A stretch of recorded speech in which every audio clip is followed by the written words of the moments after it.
Good afternoon friends. Next topic છે ક્ષારની અંદર ક્ષારના ગુણ. તો નૈવાતિ તીક્ષ્ણમ ને મૃદુ, બહુ તીક્ષ્ણ પણ નહીં, બહુ મૃદુ પણ નહીં. શુક્લ છે એટલે કે વ્હાઇટ છે, આપણને ખબર છે. શ્લષ્ણ છે એટલે કે ઇઝીલી એપ્લિકેબલ છે, ચોંટી જાય. પિચ્છિલ એટલે કે સ્લીમી છે. અભિષ્યંદી છે. શિવ એટલે કે કલ્યાણકારી છે, ક્લીન કરે છે.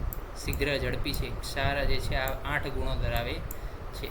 બહુ તીક્ષ્ણ નથી, બહુ મૃદુ નથી, વ્હાઇટ છે, શ્લષ્ણ છે, પિચ્છિલ છે, અભિષ્યંદી છે. શિવ એટલે કે કલ્યાણકારી પણ થાય, અને શિવ એટલે ક્લીન કરવાનું પણ થાય, અને શીઘ્ર એટલે કે ઝડપી પણ છે. તો 8 પ્રોપર્ટીઝ જે છે ક્ષાર ધરાવે છે. હવે ક્ષારના દોષ વિશે વાત કરવી છે. તીક્ષ્ણ ઉષ્ણ, વધારે લઘુ, વધારે તીક્ષ્ણ, વધારે ઉષ્ણ, વધારે વૃક્ષ, વધારે ક્લેદી, પાચન કરી નાખે, પ્લસ વિદારણ કરે સ્કિનને, દાહ કરે, દીપન કરે. આ બધા ક્ષાર અગ્નિની સમાન છે. ઓકે, તો એ જે છે ક્ષારના દોષ થયા. ક્ષારની મોડ ઓફ એક્શન શું? તો કે ક્ષાર પુનઃ ઉષ્ણમ તીક્ષ્ણમ લાઘવ ઉપપન્નમ ક્લેદયતિ આદો પશ્ચાત વિશ્વસેતિ. એટલે કે ક્ષાર શું કરે? પહેલાં ઉષ્ણતા ઉત્પન્ન કરે, તીક્ષ્ણતા ઉત્પન્ન કરે, લાઘવતા, અને ત્યારબાદ ક્લેદત્વ, અને પછી એનું શોષણ કરી નાખે. જોઈ લીધું? તો it produce secretion initially but later dry them. ક્ષાર કોઈ પણ સ્કિન ઉપર લગાવો એટલે શું થાય? ત્યાં આગળથી પહેલાં પોર્સ ખુલ્લા થાય, પોર્સ ખુલ્લા થાય ને પછી એનું શું કરી નાખે? શોષણ કરી નાખે. એટલે બધું જે લિક્વિડ બહાર આવ્યું હોય, જે પ્લાઝમા પણ સીરમ જે બી બહાર આવ્યું એનું જે છે શોષણ કરી દે. It is use for suppuration, cautery as well as piercing action.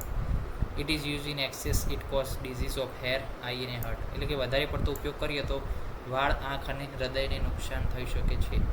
As well as infertility પણ થઈ શકે છે, અને સ્ટેરિલિટીના પ્રોબ્લેમ પણ વધુ પડતા ક્ષારના ઉપયોગને કારણે થઈ શકે છે. ક્ષારનો એક્સેસ યુઝ કરીએ તો શું થાય? અંધતા આવે, વિઝન ડિસ્ટર્બન્સ, ઇન્ફર્ટિલિટી, સ્ટેરિલિટી અસ્તિત્વ, પછી હેર ગ્રેઇંગ થઈ જાય, પ્લસ હેર ફોલ થાય, અને હાર્ટ રિલેટેડ પ્રોબ્લેમ જોવા મળે છે. આથી ક્ષારનો લેસ પ્રપોર્શન પ્રમાણે જ આપણે યુઝ કરવું જોઈએ. ક્ષાર, પીપલી અને લવણ આ ત્રણેયનું ઓછા પ્રમાણમાં ઉપયોગ કરવો જોઈએ. એવું ચરક સૂત્ર ક્યાં કીધું છે? ચરક વિમાન સ્થાન 1માં કીધું છે. ઓકે, તો એ પણ આપણે યાદ રાખવું જોઈએ. ક્ષારનો ડોઝ અને ઇમ્પોર્ટન્સ શું છે? તો કે 2 થી 4 રત્તી ક્ષારનો ડોઝ છે.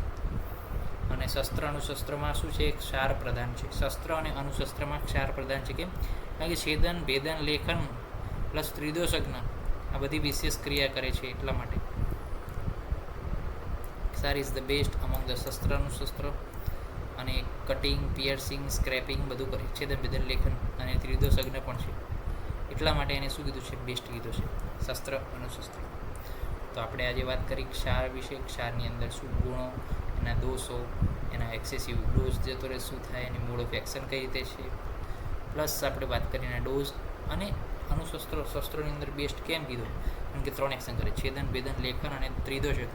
એટલા માટે જે છે આપણે એને બેસ્ટ કીધું શસ્ત્ર અણુશસ્ત્રની અંદર.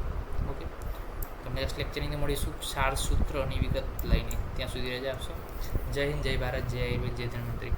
નમસ્કાર.